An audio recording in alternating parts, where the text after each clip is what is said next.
Hello दोस्तों, राधे राधे। जय श्री कृष्णा, जय संतोषी माँ। आज हम लेकर आए हैं शुक्रवार संतोषी माता की व्रत कथा। एक गांव में एक बुढ़िया रहती थी जिसके 7 बेटे थे। 6 बेटे कमाने वाले थे और एक बेटा निकम्मा था। बुढ़िया माँ 6 पुत्रों का जूठा 7वें पुत्र को देती। 7वां पुत्र एक दिन अपनी पत्नी से बोला, देखो ना, मेरी माता का मुझ पर कितना प्रेम है। वो बोली, क्यों नहीं, सबका जूठा बचा हुआ तुमको खिलाती है। वो बोला, जब तक आंखों से ना देखे मान नहीं सकता। पत्नी ने हंसकर कहा, देख लोगे तब तो मानोगे। कुछ दिन बाद एक बड़ा त्योहार आया।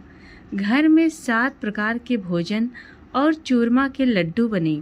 वो पत्नी की बात को जांचने के लिए सिर दर्द का बहाना बनाकर पतला कपड़ा सिर पर ओढ़कर रसोई में जाकर सो गया।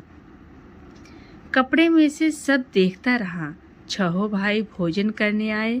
उसने देखा माँ ने उनके लिए सुंदर सुंदर आसन बिछाए, 7 प्रकार की रसोई परोसी और आग्रह करके उन्हें भोजन कराती रही। वो देखता रहा। 6 भाई भोजन करके उठ गए। तब माँ ने उनकी 5 थालियों में से लड्डुओं के टुकड़ों को उठाया और एक लड्डू बनाया। जूठन साफ कर माँ ने उसे पुकारा, उठ बेटा उठ, तेरे भाइयों ने भोजन कर लिया, तू भी उठकर भोजन कर ले। उसने कहा, माँ, मुझे भोजन नहीं करना, मैं परदेश जा रहा हूँ। माता ने कहा, कल जाना हो तो आज ही जा। वो बोला, हाँ हाँ, आज ही जा रहा हूँ। ये कहकर वो घर से निकल गया। चलते समय उसे पत्नी की याद आई। वो गौशाला में कंडे थाप रही थी।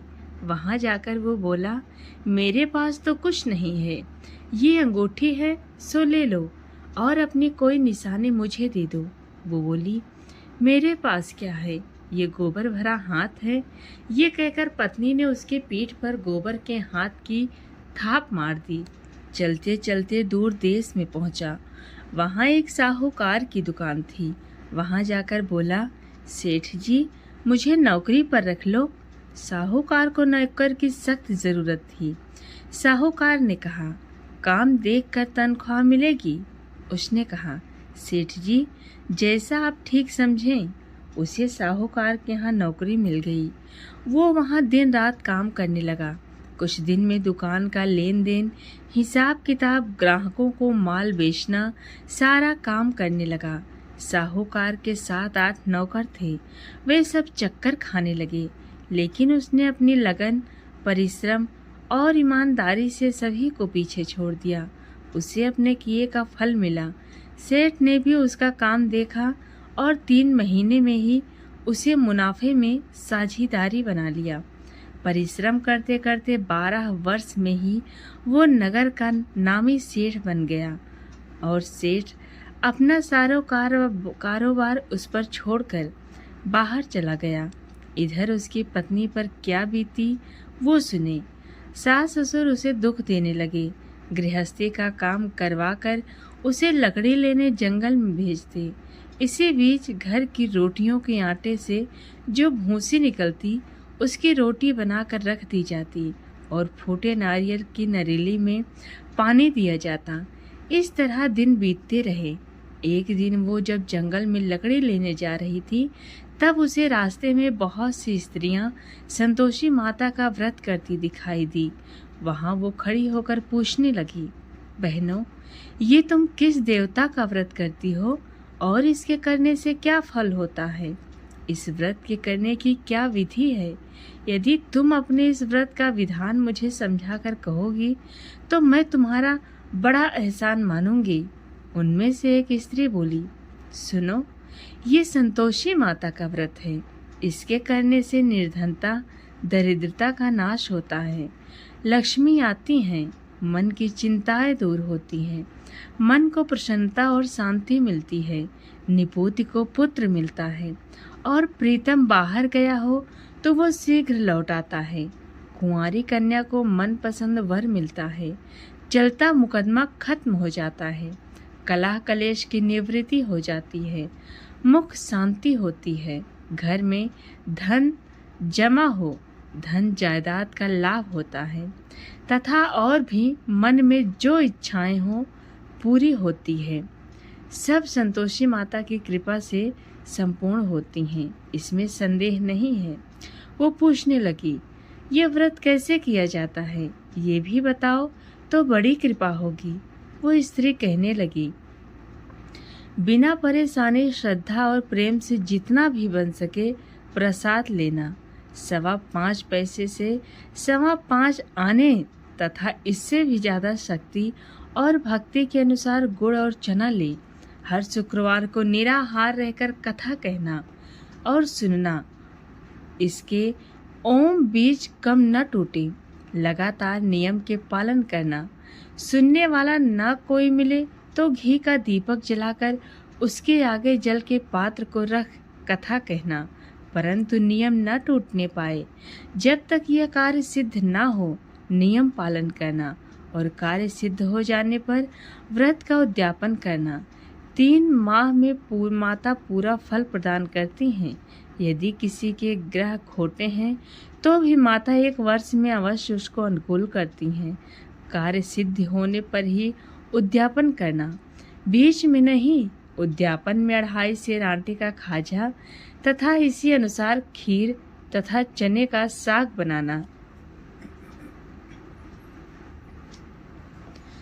8 बच्चों को भोजन कराना, जहाँ तक मिले देवर जेठ भाई बंधु कुटुंब के लड़के लेना, ना मिले तो रिश्तेदारों और पड़ोसियों के लड़के बुलाना, उन्हें भोजन करा यथाशक्ति दक्षिणा देना। माता का नियम पूरा करना। ध्यान रखना उस दिन घर में कोई खटाई न खाए। ये सुन वो वहाँ से चल दी। रास्ते में लकड़ी के बोझ को बेच दिया और उन पैसों में गुड़ चना ले माता के व्रत की तैयारी कर आगे चली। रास्ते में संतोषी माता के मंदिर में जा माता के चरणों में लौटने लगी, विनती करने लगी, माँ मैं दीन हूँ, निपट मूर्ख हूँ, व्रत के नियम कुछ जानती नहीं, मैं बहुत दुखी हूँ। हे मैया मेरा दुख दूर कर, मैं तेरी शरण में हूँ। माता को दया आई। एक शुक्रवार बीता कि दूसरे शुक्रवार को ही उसके पति का पत्र आया और तीसरे शुक्रवार को उसका भेजा हुआ पैसा आ गया। ये देखकर जेठानी मुँह सिकोड़ने लगी। इतने दिनों बाद इतना पैसा आया, इसमें क्या बढ़ाई है? लड़के ताने देने लगे। काकी के पास अब पत्र आने लगे, रुपया आने लगा। अब तो काकी की खातिर बढ़ेगी, अब तो काकी बुलाने से भी नहीं बोलेगी। बेचारी सरलता से कहती, भैया पत्र आए रुपया आए तो हम सब के लिए अच्छा है। ऐसा कहकर आंसू आंखों में भरकर संतोषी माता के मंदिर में चली गई। मातेश्वरी के चरणों में गिरकर रोने लगी। माँ मैंने तुमसे पैसा नहीं मांगा, मुझे पैसे का क्या काम है? मुझे तो अपने सुहाग से काम है। मैं तो अपने स्वामी के दर्शन और सेवा मांगती हूँ। तब माता ने प्रसन्न होकर कहा, जा बेटी तेरा स्वामी जल्द ही आएगा। ये सुन खुशी से बावली होकर वो घर आकर काम करने लगी। संतोषी माँ विचार करने लगी, इस भोली पुत्री से मैंने कह तो दिया कि तेरा पति शीघ्र आएगा, पर आएगा कहाँ से? वो तो इसे स्वप्न में भी नहीं याद करता। उसे इसकी याद दिलाने में तो मुझे ही जाना पड़ेगा। संतोषी माता ने उस बुढ़िया के बेटे को स्वप्न में समझाया, पुत्र तेरी घरवाली कष्ट उठा रही है 5 साल से। ये बोला, हाँ माता ये तो मुझे भी मालूम है, परंतु क्या करूं? वहाँ कैसे जाऊं? परदेश की बात है, लेन देन का सारा हिसाब किताब है, कोई जाने का रास्ता नजर नहीं आता। आप ही कोई राह दिखाएं कि कैसे वहाँ जाऊं। माँ कहने लगी। सवेरे नहा धोकर संतोषी माता का नाम ले, घी का दीपक जला, दंडवत कर और दुकान पर जा बैठना। देखते देखते तेरा लेन देन चुक जाएगा, जमा माल बिक जाएगा, सांझ होते होते धन का ढेर लग जाएगा। वो अगले दिन सुबह बहुत जल्दी उठा, अपने मित्र बंधुओं परिचित से स्वप्न में माता द्वारा कही बात सुनाई। वे सब उसकी बात सुनकर खिल्ली उड़ाने लगे। वे कहने लगे कि कहीं कभी सपने की बात भी सच होती है। एक बूढ़ा व्यक्ति बहुत समझदार था। वो बोला, देखो भाई, मेरी बात मानो। इस तरह सच या झूठ कहने के बदले देवता ने जैसे कहा है वैसा ही करना। तेरा क्या जाता है। बूढ़े की बात मानकर नहा धोकर उसने संतोषी माता को प्रणाम किया। फिर घी का दीपक जलाकर दुकान पर जा बैठा। शाम तक धन का ढेर लग गया। वह हैरान हुआ। मन में संतोषी माता का नाम ले प्रसन्न हो घर जाने के वास्ते गहना कपड़ा व सामान खरीदने लगा। सब काम से निपट अपने घर को रवाना हुआ। उधर उसको पत्नी जंगल में लकड़ी लेने गई। लौटते वक्त थक जाने के कारण संतोषी माता के मंदिर पर विश्राम करने बैठ गई। ये तो उसका रोज रुकने का स्थान था। धूल उड़ती देख उसने माता से पूछा, हे माता, ये धूल कैसे उड़ रही है। माँ ने कहा, हे पुत्री, तेरा पति आ रहा है। अब तू ऐसा कर, लकड़ियों के 3 बोझ बना। एक नदी के किनारे रख, दूसरा मेरे मंदिर पर और तीसरा अपने सर पर रख। तेरे पति को लकड़ी का गट्ठा देखकर मोह पैदा होगा। ये वहाँ रुकेगा, नाश्ता पानी बना खाकर माँ से मिलने जाएगा। तो लकड़ी का बोझ उठाकर जाना और बीच चौक में गड्ढा डालकर 3 आवाजें जोर से लगाना, लो सासू जी, लकड़ियों का गट्ठा लो, भूसी की रोटी दो, नारियल के खोपरे में पानी दो, आज कौन मेहमान आया है। संतोषी माँ की बात सुनकर वो बहुत अच्छा माँ कहकर प्रसन्न मन से लकड़ियों के 3 बोझ बना लाई। एक नदी के तट पर, दूसरा माता के मंदिर पर रखा। इतने में ही मुसाफिर वहां आ पहुंचा। सूखी लकड़ी देख उसको इच्छा हुई कि अब यहीं विश्राम कर ले और भोजन बना खाकर तब गांव चले।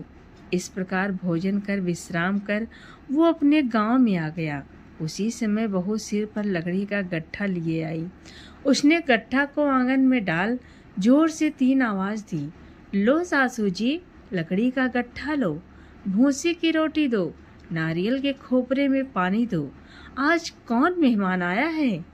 ये सुनकर सास ने अपने दिए हुए कष्टों को भुलाने के लिए कहा, बहू, तू ऐसा क्यों कहती है। तेरा मालिक ही तो आया है। बैठ, मीठा भात खाकर कपड़े गहने पहन। पत्नी की आवाज़ सुनकर उसका स्वामी बाहर आया और उसके हाथ में पहनी अंगूठी देख व्याकुल हो गया। उसने माँ से पूछा, माँ, ये कौन है। माँ बोली, बेटी, ये तेरा पत्नी है। 12 वर्ष हो गए जब से तू गया, तब से सारे गांव में जानवर की तरह भटकती फिरती है। काम काज कुछ नहीं करती, 4 समय आकर खा जाती है। अब मुझे देखकर भूसी की रोटी और नारियल के खपरे में पानी मांगती है। वो बोला, माँ, इसे मैंने भी देखा है और तुम्हें भी। मुझे दूसरे के घर की चाबी दो, मैं उसमें रहूँगा। ठीक है बेटा, जैसी तेरी मर्जी, कहकर माँ ने चाबी का गुच्छा बेटे के सामने रख दिया। उसने दूसरे घर को खोलकर सारा सामान सजाया। एक ही दिन में वहाँ राजा के महल जैसा ठाठ बाट बन गया। अब क्या था, वो सुख भोगने लगी। अगला शुक्रवार उसने पति से कहा, मुझे संतोषी माता का उद्यापन करना है। पति बोला, बहुत अच्छा, खुशी से कर लो। वो उद्यापन की तैयारी करने लगी। जेठ के लड़कों को भोजन के लिए कहने गई। उन्होंने मंजूर किया, परंतु पीछे से जेठानी ने अपने बच्चों को सिखलाया, देखो रे, भोजन के समय सब लोग खटाई मांगना, जिससे उसका उद्यापन पूरा ना हो। लड़के भोजन करने आए, खीर पेट भर कर खाई, परंतु बात याद आते ही कहने लगे, हमें कुछ खटाई खाने को दो, खीर खाना हमें भाता नहीं। ये देखकर अरुचि होती है। लड़के उठ खड़े हुए, बोले, पैसे लाओ। भोली बहू कुछ जानती न थी। उन्होंने उन्हें पैसे दे दिए। लड़कों ने बाजार जाकर उन पैसों से इमली खरीदी और खाई। ये देखकर बहू पर माताजी ने कोप किया।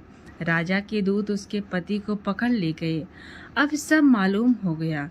जब जेल की रोटी खाएगा, बहू से ये वचन सहन नहीं हुआ। वो संतोषी माता के मंदिर में गई और कहने लगी, माता, तुमने ये क्या किया? हंसाकर क्यों रुलाने लगी? माता बोली, पुत्री, तूने मेरा व्रत भंग किया है, इतनी जल्दी सब बातें भुला दी। वो बोली, माता, भूली तो नहीं हूँ, ना कुछ अपराध किया है। मुझे तो लड़कों ने भूल में डाल दिया था, मुझे क्षमा कर दो मैया। माँ बोली, ऐसी भूल भी क्या होती है? युवा बोली, अब कोई भूल नहीं होगी। अब बताओ मेरे पति कैसे आएंगे? माँ बोली, पुत्री, जा, तेरा पति तुझे रास्ते में ही आता मिलेगा। वो मंदिर से निकलकर बाहर आई तो रास्ते में उसने अपने पति को आता हुआ देखा। उसने पूछा, कहाँ गए थे? वो बोला, इतना धन जो कमाया है उसका कर राजा ने मांगा है, वो भरने गया था। वो प्रसन्न होकर बोली, भला हुआ, अब घर चलो। फिर अगला शुक्रवार आया। वो बोली, मुझे माता का उद्यापन करना है। पति ने कहा, ठीक है, करो। वो फिर जेठ के लड़कों से भोजन को कहने गई। जेठानी ने लड़कों को फिर से सिखा दिया कि तुम पहले की तरह खटाई मांगना।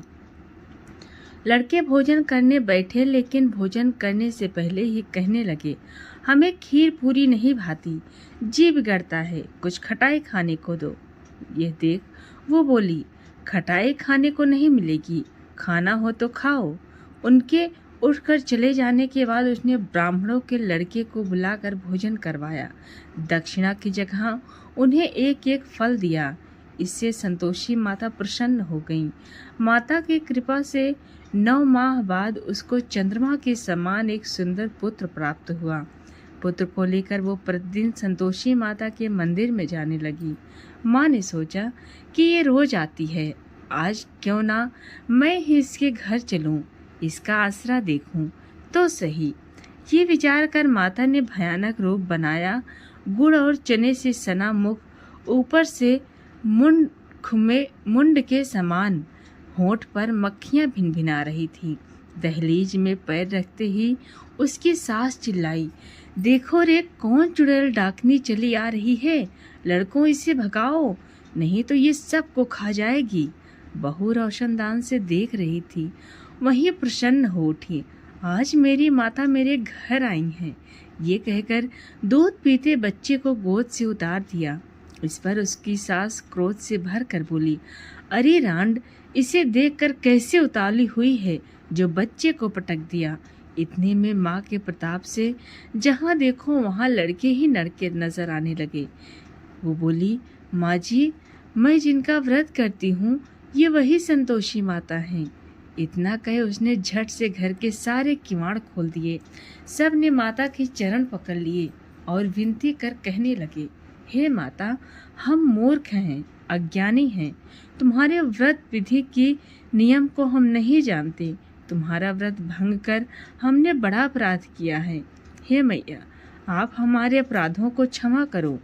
इस प्रकार बार बार कहने पर संतोषी माता प्रसन्न हुई। उसके बाद उसकी सास कहने लगी, हे संतोषी माता, आपने बहू को जैसा फल दिया वैसा सबको देना। तो दोस्तों, जो ये कथा को सुनता है या पढ़ता है उसकी संपूर्ण मनोरथ पूरा करना मैया का काम है।